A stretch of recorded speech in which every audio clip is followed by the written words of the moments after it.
in case you aren't tapped into what a lot of the like centrist types in the media and in DC are saying about the protesters who had the gall to ask their senator to represent them.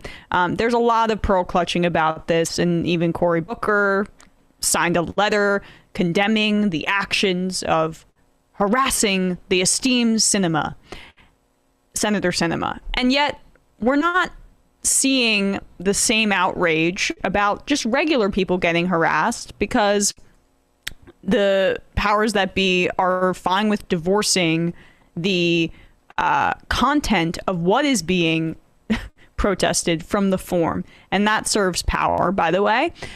Even though because this popular mobilization is, as we just discussed with Hockley, important for the right wing and an opportunity for them, and that's how they see it. So we're going to analyze one. Yeah, here is one of those instances of anti-mask demonstrators in Beverly Hills, California. Beverly Hills, interesting. This is just to note where this message is being received at. This is Beverly Hills. This is actually the same protester who was yelled at by the homeless guy in the clip we played yesterday, where she asked, "Why don't you see all the homeless dead in the streets?" And he says, "Because I'm vaccinated." I won't say. Yeah, she called her dumb bleep.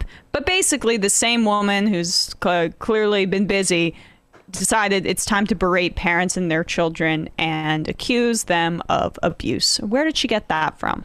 Let's take a listen. He's gonna be traumatized because you put that mask on him and you don't let him breathe freely. You're traumatized. That's my choice. Yeah, well, that's my choice. You better respect my choice too. You're propagandized. You're not being told the truth. You're scaring your kid by yelling. You're scaring your kid by yelling. Huh? You're propagandized. That's interesting.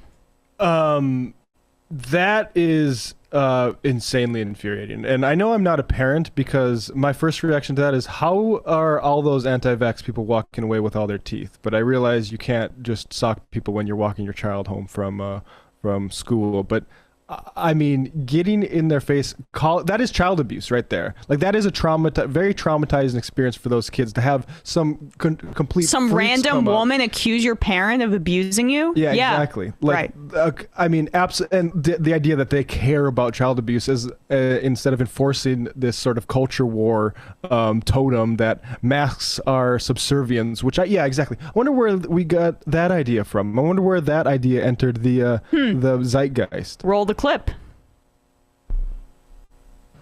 So the next time you see someone in a mask on the sidewalk or on the bike path, do not hesitate. Ask politely but firmly, "Would you please take off your mask? Science shows there is no reason for you to be wearing it. Your mask is making me uncomfortable." We should do that, and we should keep doing it until wearing a mask outside is roughly as socially accepted as lighting a Marlboro in an elevator. It's repulsive. Don't do it around other people. That's the message we should send, because it's true. As for forcing children to wear masks outside, that should be illegal. Your response when you see children wearing masks as they play should be no different from your response to seeing someone beat a kid in Walmart. Call the police immediately. Contact Child Protective Services. Keep calling until someone arrives. What you're looking at is abuse. It's child abuse, and you are morally obligated to attempt to prevent it. Leads directly into the Beverly Hills homes of these reactionaries, and they go out and take it as marching orders to abuse other people's kids. And you know what, too? Understand that this is a part of Tucker Carlson's project. He sees this constituency as someone new to tap into, as a new area in which he can radicalize people to the right wing. Yes, because it's not, you can't do that. You can't attract people by saying tax cuts and don't do any spending and all this pro-boss, pro-corporate stuff. So you have to, a basketball player wants special treatment from a municipal vax mandate. Okay, that's something I can talk about, because all of this propaganda is designed to conceal that they are for the bosses. Mm-hmm. Yeah. And again, I think it also is just like there has always been this anti-vax contingent that percolates throughout the country, and it's of course grown exponentially during the pandemic. And Tucker Carlson saw this group of people who are inherently mistrustful of authority, of science, who have these proclivities, and said, okay, maybe they aren't necessarily right-wing now, but I have the ability to turn them over and convert them in many ways. And they may not even define themselves as right-wingers at this point. But once you're participating in these spaces and once you get in these spaces, it's inevitable. And Tucker Carlson understands that. He's been at the forefront of a variety of these very scary conversion projects and influence projects. This is why he sees something in somebody like Jimmy Dore, and he sees something in somebody like Andrew Yang, who we'll talk about in the second hour of the program.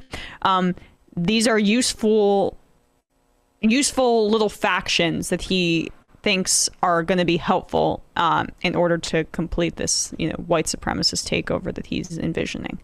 He may not say it like that, but that's what it is. Yeah, well, I mean, he does say he has a cultural problem with immigrants. Immigration, so, yeah, he all but says it. Yeah, I mean, this is the project, and it is notable that all these people are crying crocodile tears for Kristen Sinema, and we had to take it like it was such a big worrying thing when the guy got in Tucker's face at a Montana bait shop.